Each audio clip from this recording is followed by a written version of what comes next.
Bombshell story this last week in the Washington Post about the world's wealthiest people were the victim of a data leak that showed all the tricks they used to move their money around. The documents are being called the Pandora Papers, and they expose the transactions of presidents, politicians, celebrities, kings. And it's interesting to see. So the Pandora Papers, if you've been following this, really fascinating how this leak unfolded. And you can just look at the front page of the Washington Post. Billions hidden beyond reach. Front page. As his country struggles, King Abdullah of Jordan secretly splurges abroad. That's how they all do it, don't they? That's how they all do it. So how did this happen? Well, there are companies in, say, the British Virgin Islands that set up offshore trusts and accounts for wealthy people to use to purchase assets. So these trusts in the Virgin Islands and other places, Grand Caymans and so forth, will then purchase assets inside of these trusts. Well, they're offshore, so they're out of the purview of those governments. Some people inside these companies leaked, apparently, 11 million documents. Whoops. Sort of like, in many ways, it's sort of like Edward Snowden style, right? I mean, someone who's working at these offshore wealthy Virgin Islands trusts leaked 11 million documents to journalists. And then the journalists spent a year verifying them. A year. Imagine if you were one of the rich people that knew about this, like this leak a year ago. I'm sure, probably, you would think, if this leak was known, that the owners of these British Virgin Islands trusts and so forth probably reached out to the owners of these different trusts and said, "We got a problem. There was a data leak. Time to change your password." For instance, a woman thought to have a romantic relationship with Russian President Vladimir Putin became the owner of a luxury apartment just suddenly after giving birth. Wow. The apartment was purchased with an account from the British Virgin Islands. Former British Prime Minister Tony Blair, who made, by the way, tons of money off the war in Iraq, warmonger Tony Blair, purchased an office space in a posh London neighborhood with similar accounts from the British Virgin Islands. The Prime Minister of the Czech Republic purchased property in France, similarly. And he is facing re-election this week, by the way. None of this activity is illegal. In fact, some, you might argue, is just taking advantage of loopholes to save on taxes. It's taught in business school, after all. Right? So all of these we wealthy can all do people, it? yeah, that's the thing, right? It might be embarrassing to those that got exposed in this for, and all their political posturing. Like, I'm taking care of the people and my people are suffering. Meanwhile, the people don't know that you're secretly buying up land in France or posh hotels and expensive apartments all over the world, right? It also makes you wonder why someone who would work for an offshore servicing firm and then leak documents to journalists. Like, if you're working for one of these companies, like, why would you then leak the documents? Like, you're working for kind of crappy companies, aren't you? Like, it's the same. It kind of reminds me a little bit of the Facebook leakers this past week and the whistleblowers at Facebook, right? Who it was revealed they were working on this internal study that showed that Facebook is a really crappy company, right? It's really bad for children. It's an overall terrible company. And then it was leaked. Why did and the people now, like, Facebook is kind of saying no, well, the work, it was kind of like they left out really important information and wasn't totally accurate. And the people that actually did the research at Facebook were like, no, this was fully done research. Like, what are you talking about? And now they're upset. They knew they worked at a crappy company. They were getting paid by a crappy company, and they did the research to show that Facebook is bad. And they stayed on so they could continue to make money on the payroll. And it wasn't until it was leaked that now they're suddenly having a conscience. I just don't get that.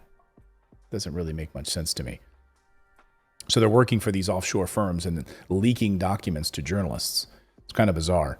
But, you realize, like, this story is deep. And apparently we're going to see hundreds more people as part of these leaks revealed this week.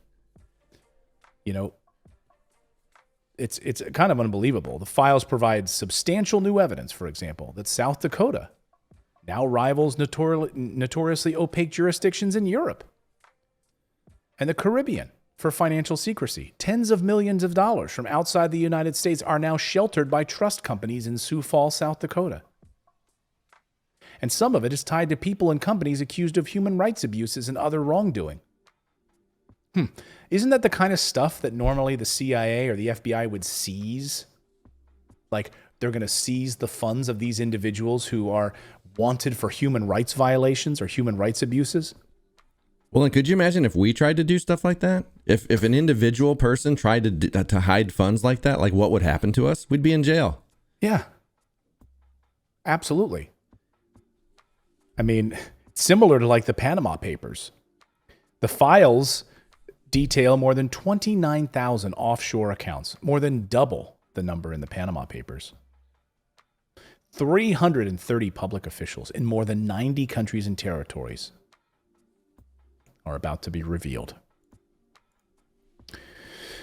As a result, they say the Pandora Papers allow for the most comprehensive accounting to date of a parallel financial universe whose corrosive effects can span generations, draining significant sums from government treasuries, worsening wealth disparities, and shielding the riches of those who cheat and steal while impeding authorities and victims in their efforts to find or recover hidden assets. Right? So some of these people are criminals, and they have lawsuits and other legal, what is the word I'm trying to say here? Like judgments against them, right? Where they owe families, they owe victims of certain crimes money. But because they've got this money hidden in offshore accounts, the money doesn't go to those victims. And these billionaires and Jeffrey Epstein types continue to live the life that they want, funneling, keeping this money hidden away from prying eyes. Well, and it's supposed to trickle down, right? Not out. It's like trickling out of the economy.